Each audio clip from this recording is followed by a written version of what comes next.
Hello students, today we are doing vector algebra. In vector algebra there are two quantities.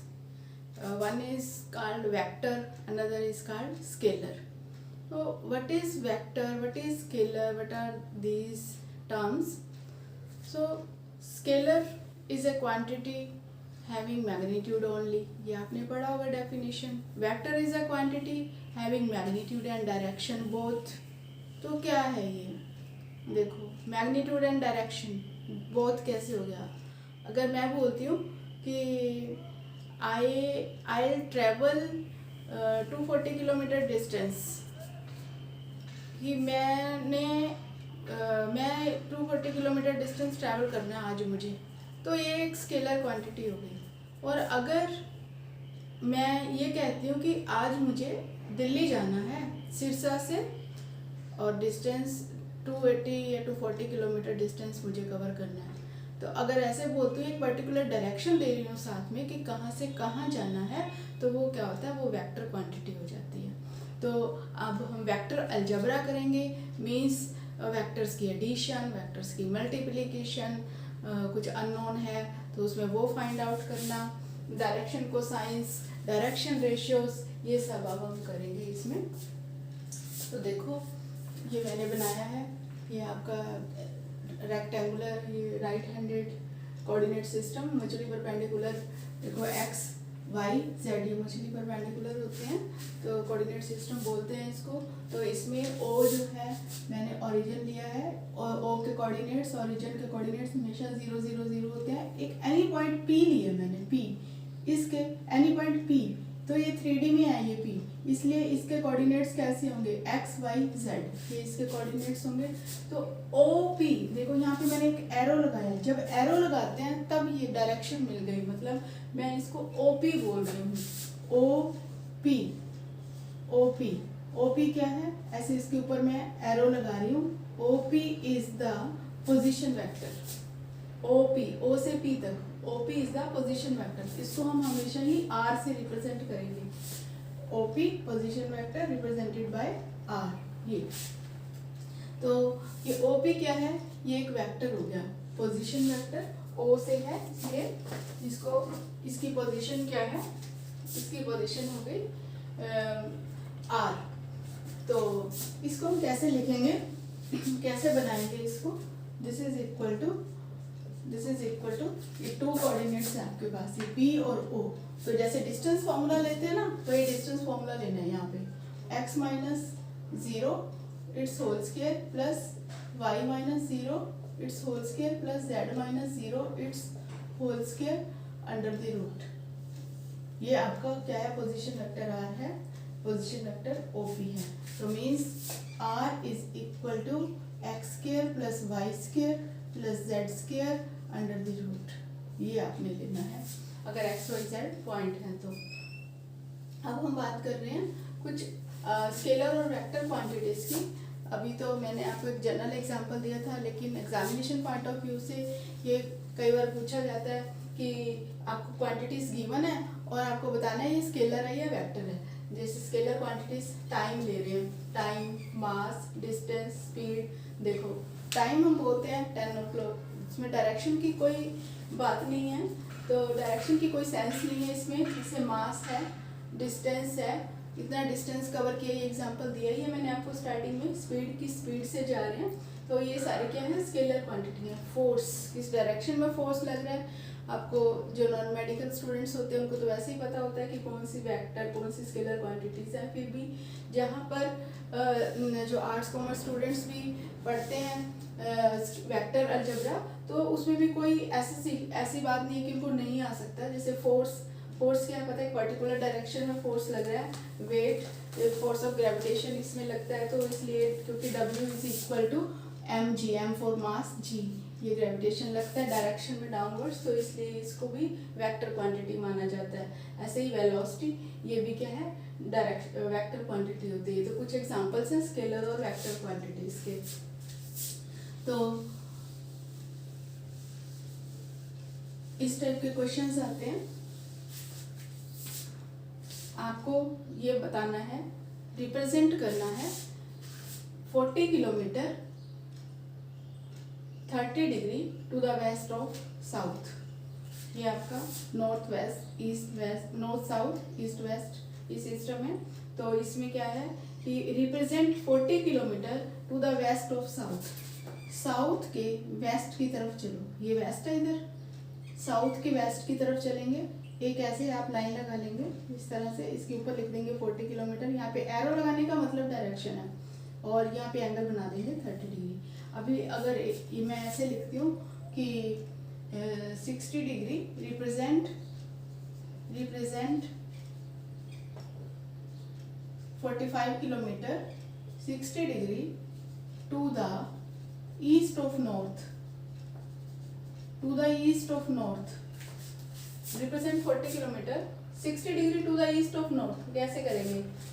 North के east में जाएंगे, ऐसे north के east में जाएंगे तो नॉर्थ से ईस्ट की तरफ, तो यहाँ आएगा 60 डिग्री। नॉर्थ से ईस्ट की तरफ to the east of north, तो यहाँ पे और यहाँ पे हम लिख देंगे 45 किलोमीटर। ये 1 मार्क्स में क्वेश्चन आता है आपका, 1 नंबर का क्वेश्चन आता है।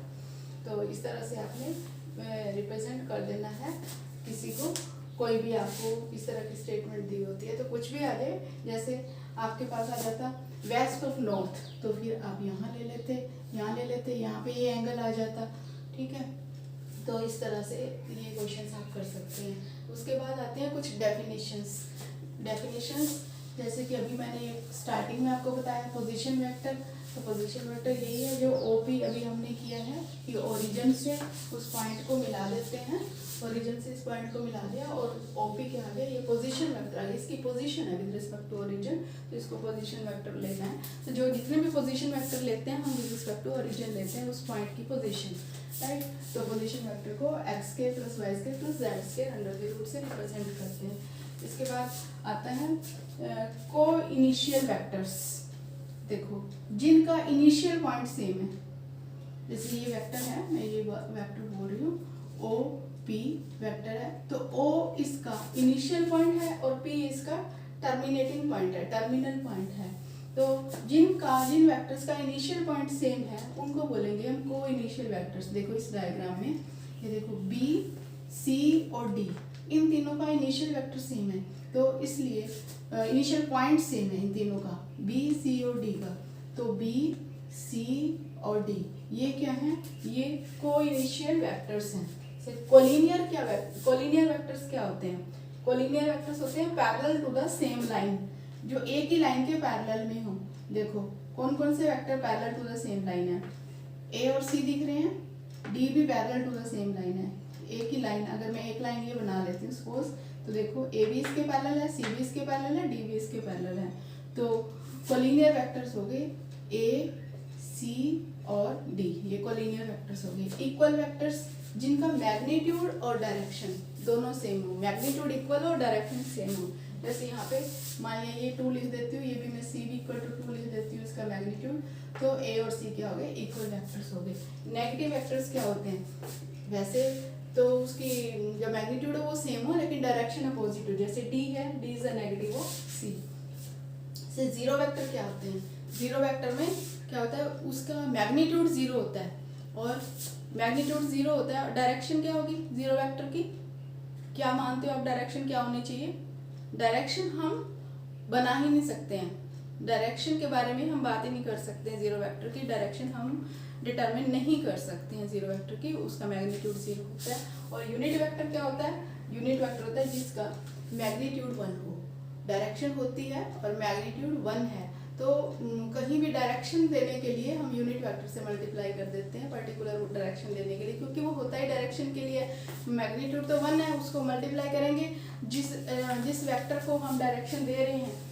मान लीजिए ये वेक्टर बी है, इसको मैं डायरेक्शन दे रही हूँ, ये वेक्टर बी है, इसको डायरेक्शन दे रही हूँ किसी और यूनिट वेक्टर की, इसको डायरेक्शन दे रहे हैं, तो मैग्नीट्यूड तो इसका 1 है, तो उससे मल्टीप्लाई होएगा, कोई इफेक्ट नहीं आएगा, डायरेक्शन उसकी मिल जाएगी इसको।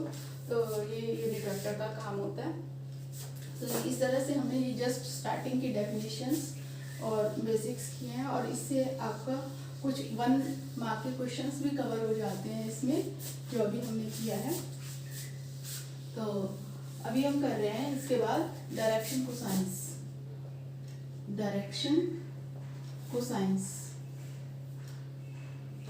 कोसाइंस इसको ऐसे भी लिखते हैं डायरेक्शन कोसाइंस। ये डायरेक्शन कोसाइंस क्या होते हैं, जो ये पोजीशन वेक्टर P होता है आपका, तो ये जो वेक्टर P है ये एक्स एक्सिस के साथ जो एंगल बना रहा है, एक्स एक्सिस के साथ सपोज ये एंगल बना रहा है अल्फा, और वाई एक्सिस के साथ सपोज ये एंगल बनाता है, ये वाई एक्सिस के साथ सपोज एंगल बना रहा है बीटा, और जेड एक्सिस के साथ सपोज एंगल बना रहा है गामा। तो cos of the angles, cos of the angles, cos alpha, cos beta and cos gamma, cos of the angles made by the position vector with rectangular axis x, y and z are called the direction cosines of vector r। किसके direction cosines? Of vector r। ये vector r के direction cosines है, ठीक है। और इसके बाद एक टर्म आती है डायरेक्शन रेशियोज। ये डायरेक्शन रेशियो क्या होती है? डायरेक्शन रेशियो ये अभी मैं आपको थोड़ा कैलकुलेट करके बताती हूँ। तो डायरेक्शन कोसाइंस को हम L से रिप्रेजेंट करते हैं, L M N ऐसे रिप्रेजेंट करते हैं, L M N। यहाँ पर कोस अल्फा क्या होगा, देखो अभी मैंने आपको बताया है, ये सपोज पोजीशन वेक्टर R है आपका, और ये एक्स एक्सिस है, एक्स एक्सिस और एक्स एक्सिस है। यहाँ पर ये एंगल अल्फा बना हुआ है, तो ये बेस हो गया, और ये इसके सामने वाला परपेंडिकुलर है, ये बेस है। तो कोस अल्फा क्या है, ट्रिग्नोमेट्री से देखो, कोस अल्फा क्या है, base by hypotenuse x by r। ऐसे ही कोस बीटा क्या होगा, ये y बाय r होगा, और कोस गामा क्या होगा, ये z बाय r होगा। तो L M N, ये L है, M है, N है, तो L square plus M square plus N square क्या बनेगा, this is cos square alpha plus cos square gamma plus cos square beta plus cos square gamma. तो ये L क्या है, x square by r square, और ये है y square by r square, और n है z square by r square. तो एलसीएम ले लो, ऊपर आ जाएगा x square plus y square plus z square, denominator में r स्क्वायर। ये अभी मैंने लिखा था, पोजीशन वेक्टर r जो है वो क्या लेते हैं, ये लेते हैं हम x square plus y square plus z square under the root. Distance formula से निकाल के भी मैंने आपको दिखाया था ये। तो इसकी वैल्यू क्या होगी, r स्क्वायर होगी, r square by r square is equal to 1। तो ये रिजल्ट होता है हमारे पास l square plus m square plus n square is equal to 1। ये एक रिजल्ट होता है हमारे पास। और यहाँ से एक चीज और देखो, डायरेक्शन रेशियोज की बात अब हम स्टार्ट कर रहे हैं। ये डायरेक्शन कोसाइंस की बात थी, cos alpha cos beta cos gamma direction cosines है, और इनके sum of the squares is equal to 1 होता है। अब यहाँ पे देखो L is equal to x by r है, तो x क्या हुआ, x LR हो गया, y क्या हो गया, MR हो गया, और z क्या हो गया, NR हो गया। तो ये जो LR, MR और NR ये क्या होते हैं, these are the direction ratios। जैसे LMN क्या है, LMN ये है direction cosines, direction cosines of vector R। और ये जो है LR, MR, NR ये क्या है, direction ratios of the vector R, direction ratios of the vector R। ये तो आपने पढ़ लिया, इसकी थ्योरी पढ़ ली, ठीक है। अब बात यह है, प्रॉब्लम कहाँ आती है बच्चों को, जब आपको एक वेक्टर गिवन है तो वहां से आपको कैसे आइडेंटिफाई करना है कि डायरेक्शन रेशियोज कौन सी हैं और डायरेक्शन कोसाइंस कौन से हैं। तो देखो मैं आपको एक एग्जांपल दे रही हूँ।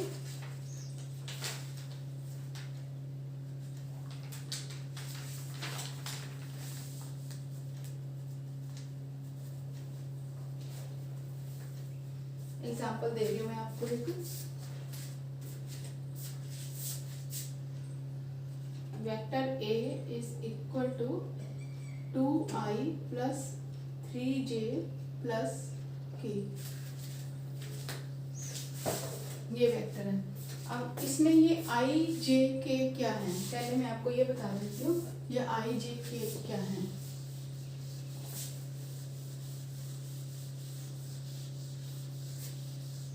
i j k ये यूनिट वेक्टर्स हैं। आई इसके अलोंग ये जो आपका रेक्टेंगुलर कोऑर्डिनेट सिस्टम होता है, राइट हैंडेड सिस्टम, आई जे और के, जेड एक्सिस के अलोंग के लेते हैं और एक्स एक्सिस के अलोंग आई और वाई एक्सिस के अलोंग जे लेते हैं। तो ये जो पोजीशन वेक्टर आर है इसको हम लिखते हैं एक्स आई प्लस वाई जे प्लस जेड के। तो इसको रेक्टेंगुलर कंपोनेंट फॉर्म बोलते हैं। R is written as rectangular component form. ये आई क्या है कि यूनिट वेक्टर है और j unit vector along x axis, z j क्या है unit vector along y axis और के क्या है unit vector along z axis. ये axis x axis y axis और जेड एक्सिस की डायरेक्शंस रिप्रेजेंट करते हैं। तो पोजीशन वेक्टर आर को हम ऐसे लिखते हैं एक्स आई प्लस वाई जे प्लस जेड के। एक्स कितना एक्स है यहाँ पर, तो जैसे यहाँ पर इसमें देखो इसमें x कितना है 2 यूनिट्स है, y कितना है 3 यूनिट्स है, z कितना है 1 यूनिट्स है। तो इसको हम रेक्टेंगुलर कंपोनेंट फॉर्म बोलते हैं। और ये जो हमारे xi, yj और zk हैं ये रेक्टेंगुलर कंपोनेंट्स हैं, इसके वेक्टर कंपोनेंट्स हैं, इसको बोलते हैं vector components xi, yj, zk। These are the vector components. और स्केलर कंपोनेंट्स क्या होंगे x, y, z। जैसे इस एग्जांपल में देखो what are the vector components of this vector 2i 3j and k। Vector components क्यों बोल रहे हैं, क्योंकि इसमें क्या है डायरेक्शन साथ में है ना। देखो ये वेक्टर आई लगा हुआ है, यूनिट वेक्टर आई ये डायरेक्शन दे रहा है, इसलिए इनको वेक्टर कंपोनेंट्स बोलते हैं। और स्केलर कंपोनेंट्स क्या होंगे 2 3 1 ये स्केलर कंपोनेंट्स होंगे। तो x y z क्या होंगे ये स्केलर कंपोनेंट्स होंगे। तो ये क्या है वेक्टर कंपोनेंट्स और स्केलर कंपोनेंट्स आपको बता दिया। तो अभी मैं आपको बता रही थी डायरेक्शन रेशियोज कैसे पहचानते हैं, how to identify what are the direction ratios. जैसे आपको ये वेक्टर दिया है तो इसमें ये जो 2 3 और 1 है ये डायरेक्शन रेशियोज हैं, राइट। इसको आप ऐसे राउंड ब्रैकेट में भी लिख सकते हैं, ऐसे भी लिख सकते हैं 2 3 1 ये डायरेक्शन रेशियोज है। These are the direction ratios of किसके डायरेक्शन रेशियोज हैं, किसकी डायरेक्शन है, ये वेक्टर ए की है। डायरेक्शन रेशियोज क्यों बोल रही हूँ मैं, डायरेक्शन रेशियोज मींस कि एक्स एक्सिस में 2 यूनिट एक्स एक्सिस है उसकी डायरेक्शन है, वाई एक्सिस की भी इसमें डायरेक्शन है और जेड एक्सिस की भी डायरेक्शन है। तीनों कोऑर्डिनेट ये पॉइंट हमारा जहाँ भी है तो with respect to x y z तीनों डायरेक्शंस में उसकी क्या रेशियो है, तो उसकी ये डायरेक्शन रेशियोज है 2 3 और 1। ये डायरेक्शन रेशियोज होगी। और डायरेक्शन कोसाइंस कैसे निकालते हैं, देखो अभी इसी क्वेश्चन का मैं डायरेक्शन कोसाइन निकालती हूँ। डायरेक्शन कोसाइन कैसे निकालेंगे, देखो ये क्या होता है जो यूनिट वेक्टर ए होता है, जैसे ये इसी का मैं बता रही हूँ। यूनिट वेक्टर ए क्या होगा, यूनिट वेक्टर ए होगा वेक्टर ए और डिवाइडेड बाय इट्स मैग्नीट्यूड। ये वेक्टर ए है, इसमें मैग्नीट्यूड और डायरेक्शन दोनों हैं, ठीक है। जब मैं इसको मैग्नीट्यूड से डिवाइड कर देती हूँ तो ये ओनली डायरेक्शन हो जाती है हमारे पास वेक्टर ए की, राइट।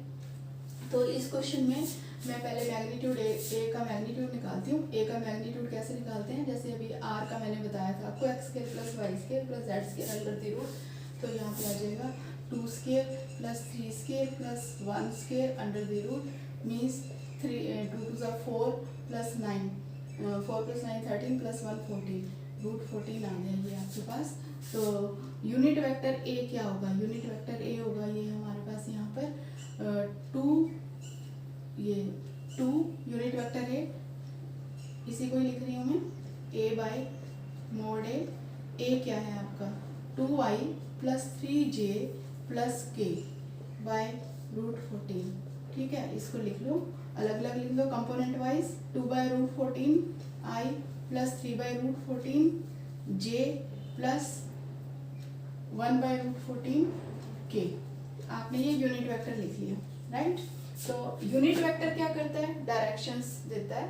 तो जब आप इसको यूनिट वेक्टर की फॉर्म में लिख लेते हैं तो ये आपका क्या होता है कोस अल्फा होता है, ये डायरेक्शन कोसाइंस होते हैं, ये कोस बीटा होता है और ये कोस गामा होता है, राइट। तो अब आपने ये जो बात हम कर रहे थे कि डायरेक्शन रेशियोज कैसे आइडेंटिफाई करनी है। आप कोई भी वेक्टर दिया हुआ है जो इसका एक्स वाई और जेड कंपोनेंट है वो आपकी डायरेक्शन रेशियोज होती हैं। और डायरेक्शन कोसाइंस कैसे निकालते हैं, आपने मोड ऑफ द वेक्टर का मॉडुलस निकाल लेना है, मैग्नीट्यूड निकाल लेना है, उससे डिवाइड कर देना है। जैसे ये क्वेश्चन मैंने किया है इसका मोड निकाल के इससे डिवाइड किया है और फिर ये जो आपके एक्स वाई और जेड कंपोनेंट आएंगे ये आपके क्या होंगे डायरेक्शन कोसाइंस होंगे, राइट। तो इस तरह के क्वेश्चंस आपके इसमें है सिलेबस में, ये क्वेश्चन हम कर सकते हैं। इसके बाद हम कर रहे हैं कुछ प्रॉपर्टीज वेक्टर की प्रॉपर्टीज कर रहे हैं कि वेक्टर को क्या टू वेक्टर्स को ऐड कर सकते हैं, ये देखना है हमें।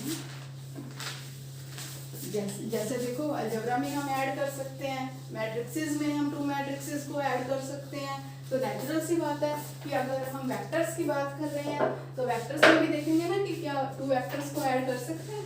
देखो एक वेक्टर ये है ए और एक वेक्टर ये पड़ा है बी, क्या मैं इसको ऐड कर सकती हूँ? देखो ये यहाँ है ये वहाँ है, ऐड कर सकते हैं? यस, आंसर है यस, ऐड कर सकते हैं। क्यों नहीं कर सकते? इसके लिए क्या कि कुछ लॉज हैं, जैसे कि फर्स्ट मैं लॉ कर रही हूँ, triangular law of vector addition, triangular law of vector addition. इसमें क्या है, आप ए को ट्रायंगल की एक साइड के फॉर्म में लिखिए, ए बी ए। अब ये जो दूसरा वेक्टर बी है, ये डायरेक्शन है इसकी बी, इस बी को उठाकर मैं यहाँ डाल देती हूँ, यहाँ मूव कर लेती हूँ। बी को मैंने यहाँ मूव कर लिया, इस बी वेक्टर को बी टू सी, ये बी टू सी ये वेक्टर मूव कर दिया। तो ये जो इसकी थर्ड साइड है, third side represents the sum of these two vectors. This is the triangular law of vector addition. अगर two sides a to b, फिर b पे दूसरा वेक्टर रख दिया हमने, तो third side represents the sum of these two vectors. Means vector ab plus vector bc is equal to vector ac. इस direction में is equal to vector ac. तो ab plus bc, AC को अगर हम CA लिखेंगे, इसकी direction opposite करेंगे। अभी मैंने आपको बताया था नेगेटिव वेक्टर में क्या होता है, मैग्नीट्यूड सेम रहता है, डायरेक्शन अपोजिट हो जाती है। मैं इसकी डायरेक्शन A to C नहीं C to A कर रही हूँ, और C to A कर देंगे तो ये माइनस हो जाएगा। तो फिर ये क्या हो जाएगा, AB plus BC plus CA is equal to 0। ये हो गया triangular law of vector addition. ऐसे ही दूसरा है parallelogram law of vector addition. Second law कर रही हूँ मैं, parallelogram law of vector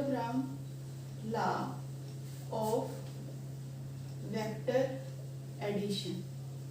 parallelogram law of vector addition, parallelogram law कैसे होता है, तो इसमें क्या होता है, यही टू वेक्टर्स की बात कर रहे हैं, इन्हीं टू वेक्टर्स को हम पैरेललोग्राम लॉ से भी ऐड कर सकते हैं। कैसे, यही टू वेक्टर्स हैं, सपोज हमारे पास एक वेक्टर ये A है, वेक्टर A इस डायरेक्शन में, ठीक है, ये AB। अगर मैं इस वेक्टर B को जो मैंने यहाँ ऐड किया था, यहाँ ऐड ना करने की बजाय यहाँ पुट कर देती हूँ वेक्टर B, ठीक है, तो वेक्टर B मैं यहाँ पुट कर देती हूँ। तो हम क्या करेंगे, पैरेललोग्राम लॉ में इसके पैरेलल एक और लाइन ड्रॉ कर लेंगे पैरेललोग्राम बनाने के लिए। यहाँ ये वेक्टर B हो जाएगा, ये हमारी कंप्लीट हो जाएगी, पैरेललोग्राम कंप्लीट करेंगे। तो ये जो डायगोनल है, देखो डायगोनल में क्या हो गया, ए बी, ये वही ट्रायंगुलर लॉ फिर हमने वापस लगा दिया। ट्रायंगुलर लॉ लगाने से यहाँ पे क्या आ जाएगा, ए प्लस बी आ जाएगा। मीन्स अगर हम ए और बी टू एडजेसेंट साइड्स से रिप्रेजेंट करते हैं, if A and B are two vectors representing two adjacent sides of the parallelogram, then the diagonal represents the sum of these two vectors A plus B. तो इसका diagonal जो होगा, diagonal AC जो होगा, that represents the sum of two vectors. तो ये है vector addition. तो वेक्टर एडिशन की कुछ प्रॉपर्टीज हैं, जैसे कि हमने पहले किया मैट्रिक्स में करते हैं, प्रॉपर्टीज करते हैं। क्या होती है प्रॉपर्टीज की, कम्यूटेटिविटी, एसोसिएटिविटी और एग्जिस्टेंस ऑफ आइडेंटिटी, ये सब।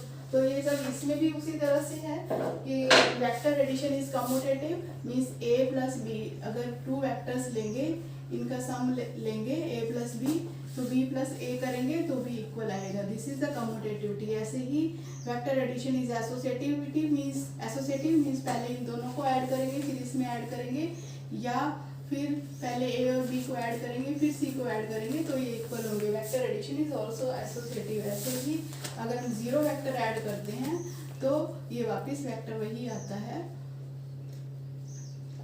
ए आ जाता है। तो एग्जिस्टेंस ऑफ एडिटिव आइडेंटिटी, ऐसे एग्जिस्टेंस ऑफ एडिटिव इन्वर्स भी होता है। अगर माइनस वेक्टर से इसमें हम ऐड कर देते हैं तो ये फिर माइनस ऐड करने से आइडेंटिटी आ जाती है, जीरो आ जाती है। तो ये सब प्रॉपर्टीज हैं वेक्टर एडिशन की। तो इसके बाद मल्टीप्लिकेशन की बात आती है। तो वेक्टर को हम किसी स्केलर से मल्टीप्लाई भी कर सकते हैं। देखो ये वेक्टर ए है मेरे पास, ये वेक्टर ए है, मैं इसको किसी स्केलर से मल्टीप्लाई कर सकती हूँ। अगर मैं इसको हाफ से मल्टीप्लाई कर देती हूँ तो क्या होगा, स्केलर से मल्टीप्लाई करने पे क्या होता है, उसकी डायरेक्शन वही रहती है लेकिन उसका मैग्नीट्यूड अकॉर्डिंगली हो जाता है। जैसे हाफ ऑफ ए कर दिया तो हाफ ऑफ ए कर दिया तो ये हाफ, इसका साइज कम हो गया, मतलब इसकी लेंथ कम हो गई, हाफ ऑफ ए हो गया, मतलब इसका मैग्नीट्यूड कम हो गया, हाफ हो गया पहले से। अगर मैं इसी को 2a करती हूँ, 2a, तो ये इसका मैग्नीट्यूड डबल हो जाएगा, डायरेक्शन वही रहेगी। मीन्स हम स्केलर से मल्टीप्लाई कर सकते हैं, किसी वेक्टर को स्केलर मल्टीप्लिकेशन कर सकते हैं। तो इसके बाद हम और देख रहे हैं क्वेश्चंस। अभी मैंने कहा था कोलिनियर वेक्टर्स क्या होते हैं, parallel to the same line. Vectors A and B are collinear अगर दोनों वेक्टर क्या है, parallel to the same line है, ए एंड बी। ये हमने किया था, अभी मैंने एक एग्जांपल आपको डायग्राम बना के दिखाया था। लेकिन अब क्वेश्चंस में कैसे करेंगे क्वेश्चंस में करेंगे a is equal to lambda b। if a and b are collinear, a and b are collinear, collinear कब होंगे, जब a is equal to lambda b होगा। मीन्स एक जो है दूसरे का स्केलर मल्टीपल होगा। स्केलर मल्टीपल में क्या होगा, अभी तो यही बात तो मैं कर रही हूँ स्केलर मल्टीप्लिकेशन में, कि उसकी डायरेक्शन सेम रहती है। डबल हो गया, लैम्डा बी हो गया, डायरेक्शन तो सेम रहेगी ना। तो वही डेफिनेशन क्या है हमारी कोलिनियर की, कि parallel to the same line. तो इसलिए a is equal to lambda B. Lambda is any scalar, कोई भी स्केलर हो सकता है। मान लिया वेक्टर a है आपका a1i plus a2j plus a3k, और b वेक्टर है आपका b1i plus b2j plus b3k। तो a is equal to lambda B ले लो तो क्या होगा, a is equal to lambda B अगर आप कंपेयर करते हैं, a1i plus a2j plus a3k is equal to lambda b1i plus b2j plus b3k, ऐसे लिखेंगे।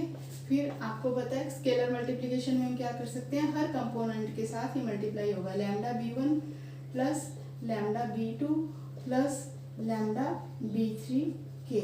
ये अब क्या है, कंपेयर करेंगे, i के कोफिशिएंट कंपेयर करेंगे। a1 is equal to lambda b1, a2 is equal to lambda b2 and a3 is equal to lambda b3। अब यहाँ से देखो a1 by b1 is equal to lambda, a2 by b2 is equal to lambda and a3 by b3 is equal to lambda.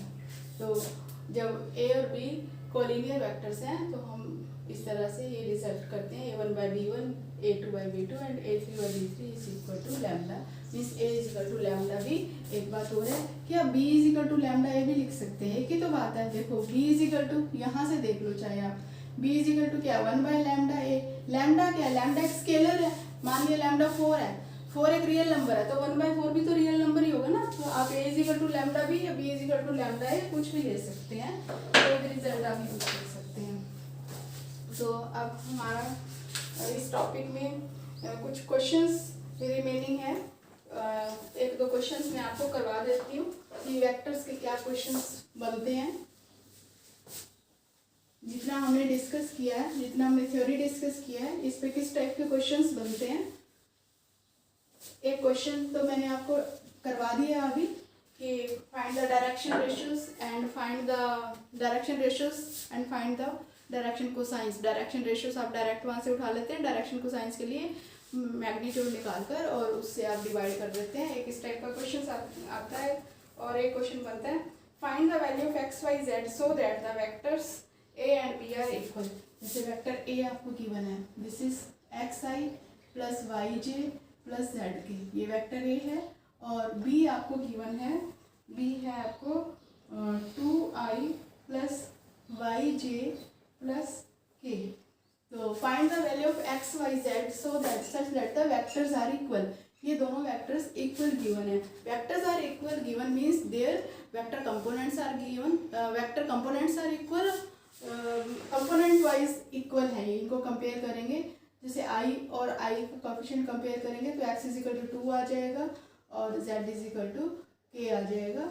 और ये x A is equal to आपको दिया हुआ है एक्स आई प्लस 2 जे है यहाँ पे, तो यहाँ पे वाई इज इक्वल टू 2 आ गया और जेड इज इक्वल टू 1 आ गया, क्योंकि इसका कोएफिशिएंट देखना है के का कोएफिशिएंट।